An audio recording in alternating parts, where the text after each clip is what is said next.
Ah, here we go. No, nothing here either. Oh man, this is going to get way too confusing to add into the regular action figure review. I know. I'll make it a vlog.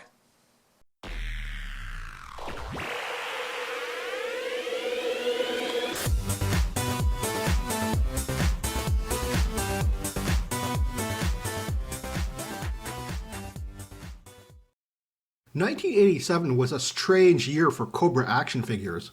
In context, however, it makes sense. The G.I. Joe toy line was 5 years old, which was unprecedented at the time. Normal boys' toy property creation in the 80s dictated that a change would be needed to maintain the momentum of sales and appeal to a new generation of buyers.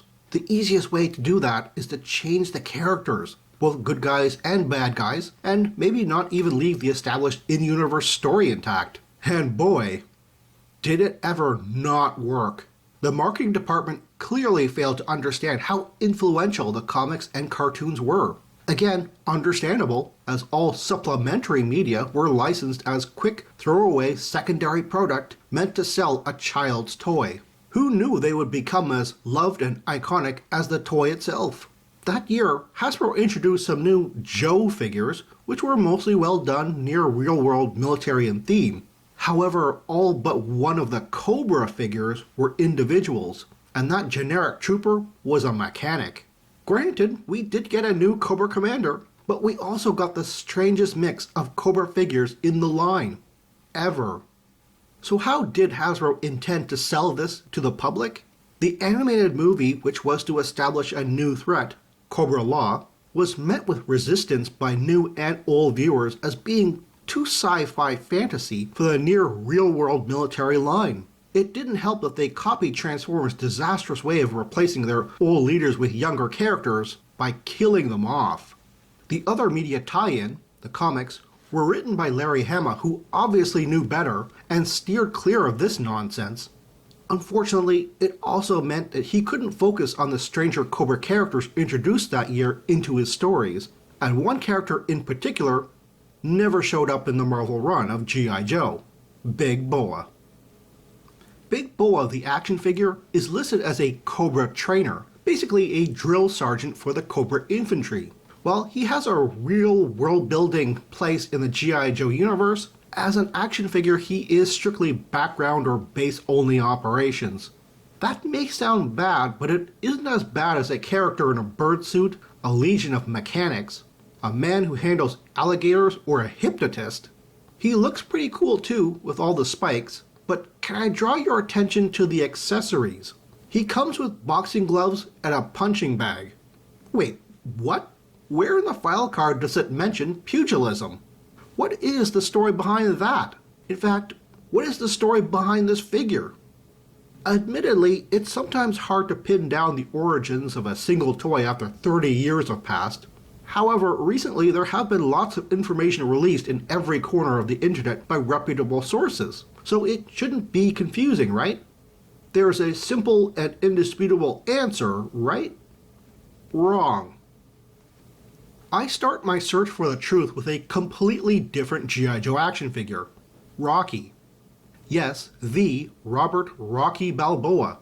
After the wildly successful addition of the real-life Sergeant Slaughter into the ranks of G.I. Joe, Hasbro sought to do it again with another well-known celebrity. You would think that they would pick Sylvester Stallone's other famous character, Rambo, especially since the release date of the Joe figure would be after Coleco's Rambo and the Force of Freedom toy line ended. Anyway, the deal between Hasbro and Stallone's Rocky license was serious because a mock-up of the action figure was made and color art was produced before the cancellation of the project. Why the project was cancelled is up for debate. Hasbro approached their second choice, William the Refrigerator Perry, and the rest is history, or shall I say, established history. What isn't established is how Big Boa comes out of all of this. Clearly there is a connection because of the timeline and the boxing accessories. Here's the most vocal collector theory. Big Boa was supposed to be Rocky's nemesis, both in the ring and by function, perhaps even being sold as a mail-away 2-pack, with no one to directly fight against, Big Boa became a carded retail release. Mail-away figures going to retail isn't unheard of. Cobra Commander, Major Blood, and Duke all made that leap. Both Big Boa and Rocky appear in Marvel's G.I. Joe Order of Battle miniseries, which catalogs the various characters and vehicles. However, this still doesn't address why there's no mention of boxing in Big Boa's file card. There's also no mention of any rivalry in either of their biographies. Some would say that the theory of the rivalry comes out of nowhere, but the Rocky figure was developed after the movie Rocky IV, the one where he fights against Ivan Drago of the Soviet Union.